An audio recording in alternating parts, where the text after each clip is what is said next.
Today I'm going to show you how to clean up your spreadsheets and get rid of all the extra rows and columns. So I could go in and manually select all the columns and all the rows that I have that I want deleted, but I might accidentally delete some data that I don't want to delete if I choose some columns that maybe have already might have something in it that I've forgotten about. Also, it could take some time to select all the way across and all the way down to get all of my rows and columns.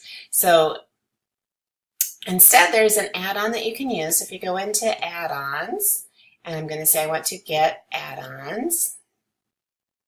It might take a few seconds to load the page, especially if you have slow internet like I do.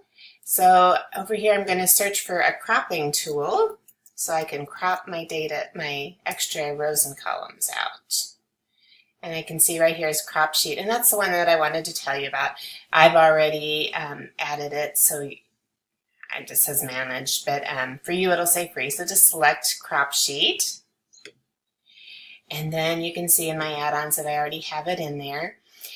So go to crop, and I could say crop selection if there's a certain areas that I want to crop out, or I could say crop to data to make it nice and neat and tight to the data that I have.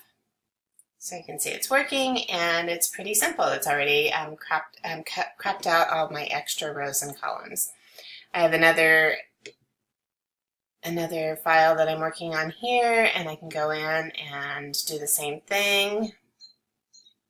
Say crop to data, and it's working. And now I've got a nice, neat report. And so that is how you use crop sheets and sheets. Thank you.